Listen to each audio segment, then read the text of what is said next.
Adam, the 10-game unbeaten run is over against one of the two teams fighting for the title. How do you assess their performance? Magnificent. I thought our players, to a man, could not have given any more in that game tonight. I think we've only got ourselves to blame for the defeat, really. You can't start any game of football like that, particularly against, who should go on now to become champions. We gifted them 2 goals, and then it's incredibly difficult. The easy route is to give up and get rolled over, but this group of players, they never accept that, and we just kept on going. We just needed to try and get a goal, and I think it would have made the remainder of the game really interesting. But I think there was a hell of a lot of effort and endeavour, perhaps little lacks of quality at times, probably due to fatigue. Just the effort and the run that we've been on maybe has caught up with us a little bit. And, in fairness to them, really good defending. They dealt with pretty much everything that we put in there and put on them. We carved out 2 or 3, really good opportunities and just didn't quite manage to capitalise on them, which we needed to. At 2-0 down, you need to score the next goal to get a lift, swing momentum, probably, make them a little bit nervy. But it just never came.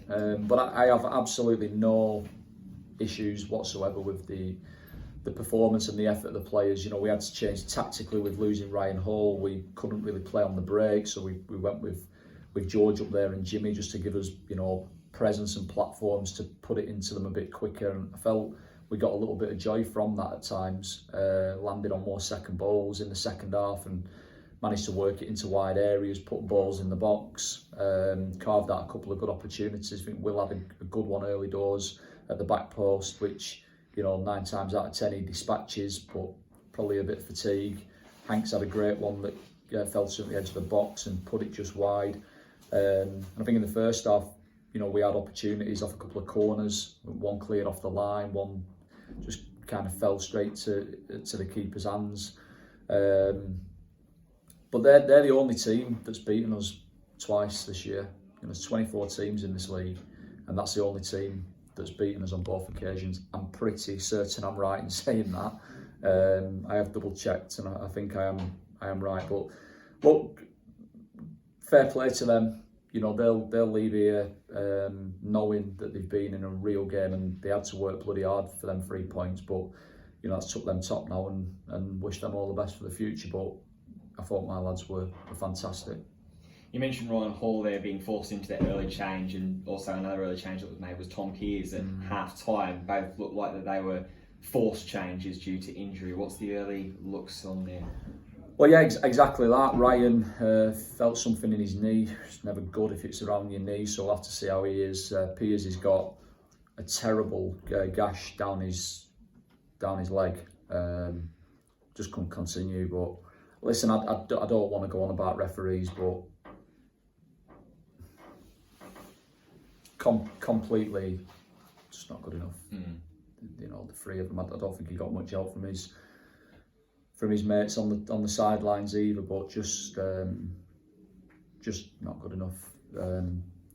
No bearing on the result, but when you're losing a game, you need somebody that's going to inject a little bit of life into it, not just go and man mark the centre circle. It didn't help us, and Aldi missed the one there on Pearce. His legs not good. So obviously Devon, we just had to rearrange and put Devon up the top because we'd already made the 3 changes, but he's struggling with his groin.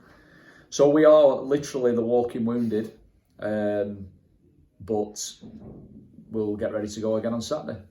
Despite obviously being the walking wounded, as you put it, there's still, I imagine, quite a positive atmosphere in the dressing room. I imagine that the words at full time from yourself, given what you just said to me there, would have been relatively positive. Well, yeah, it's my job to be positive and always try and look at the positives for the players, but they're absolutely gutted, and I think that's just again testament to them and their expectations. We've been on an unbelievable run, 10 unbeaten coming into tonight, and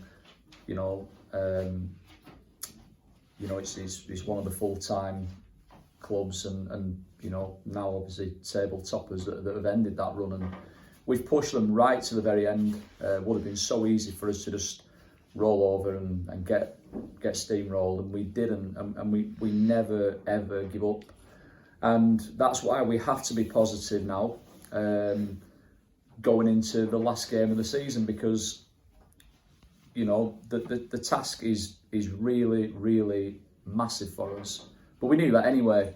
But we also knew that even if we didn't manage to get a result tonight, that we'd still be going down to Kingsland with a lot to play for. So you know, we're a glass half full. We'll have to get about 6 physios in on Thursday night, and you know, give everybody a good rub, and we'll get ready to go at Kingsland.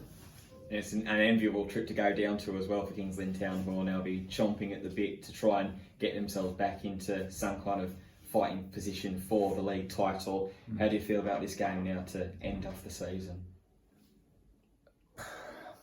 Well, look, it's going to be difficult, and you couldn't really have asked for an harder end to a season, you know. But if we go and put in what we put in tonight, then there's no reason why we can't go there and win. It's going to be tough, and we know that, and they're a good side, and we respect that. But it's 11v11 on a grass rectangle at the end of the day, and you know, my boys have been down before and bounced back, and that's exactly what we'll go and aim to do on Saturday. Great, thanks for your time, mate. Cheers.